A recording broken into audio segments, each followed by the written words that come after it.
Informasi terkini situasi arus mudik sepekan menjelang Lebaran 2025. Kita pantau penyeberangan di Pelabuhan Merak, Banten bersama jurnalis Kompas TV Zuhara Adzani dan juru kamera Febri James, juga rekan Malaika Kridaman dan juru kamera Bimo Wicaksana di gerbang tol Cikatama, Karawang, Jawa Barat. Kita ke Pelabuhan Merak terlebih dulu bersama Zuhara Adzani. Selamat pagi Zuhara.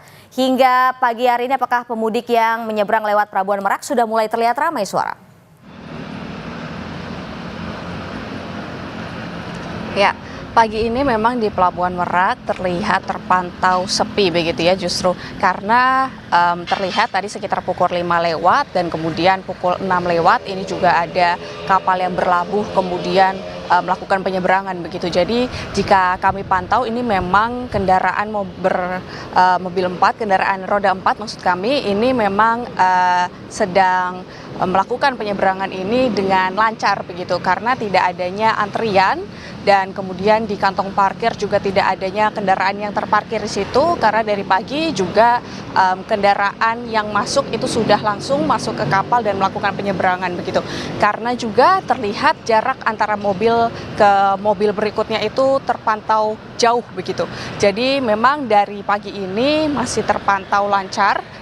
Berbeda dengan minggu malam ini terpantau adanya antrian begitu di kantong parkir tapi juga masih termasuk normal begitu karena memang diprediksi tanggal ini hari ini masih belum adanya antrian yang panjang begitu ya karena juga masih diantisipasi oleh ASDP begitu karena adanya antrian di Nataru yang cukup panjang begitu dan di mudik lebaran ini diantisipasi dengan adanya penambahan kapal dan penambahan kapal ini sebanyak 10 kapal yang ditambahkan yang sebelumnya 26 kapal, kemudian ada 36 kapal yang dioperasikan untuk penyeberangan Merak menuju Bakauheni.